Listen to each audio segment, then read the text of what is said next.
పచ్చికతో నిండిన అందమైన పొలంలో చిట్టి అనే చిన్న మేక సంతోషంగా ఆడుకుంటూ ఉంది. ఒక్కసారి ఎగురుతూ, మరోసారి గడ్డి తింటూ, ఆకాశమంతా చూసుకుంటూ ఆనందంగా గడుపుతోంది. అప్పుడే దూరం నుండి ఒక నక్క చిట్టి మేకను గమనించింది. ఆహా! చిన్న మేక కనిపించింది.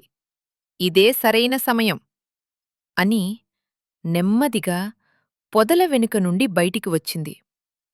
మెల్లగా, మెల్లగా చిట్టివైపు చేరసాగింది. నక్క దగ్గరకు వచ్చి చాలా మంచిగా నటిస్తూ అంది.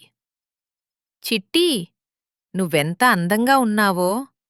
నాతో రా, నేన్నీకు బొమ్మలు, మిఠాయిలిస్తా. మన ఇద్దరం చాలా సరదాగా ఆడుకుందాం. చిట్టి మేక కాసేపు ఆలోచించింది. అమ్మ చెప్పిన మాట వెంటనే గుర్తువచ్చింది. తెలియని వాళ్లతో మాట్లాడొద్దు, వాళ్లను నమ్మొద్దు. అందుకే చిట్టి ధైర్యంగా అంది. లేదు, నేన్నిన్ను నమ్మను. ఎక్కడికీ రాను అని వెంటనే తన ఇంటివైపుగా పరుగెత్తింది.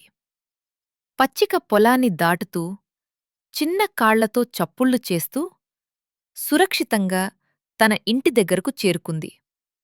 నక్క మాత్రం నిరాశగా తన మోసం పనిచేయకపోవడంతో తోక కిందకు వాల్చుకుని అక్కడ్నుండి వెళ్ళిపోయింది. చిట్టిమేక ఇంటి ముందే ఆగి ఊపిరి పీల్చుకుని చిరునవ్వు చిందించింది. కథ చివరిగా మనకిచ్చే పాఠం: తెలియని వాళ్ల మాటలు నమ్మొద్దు.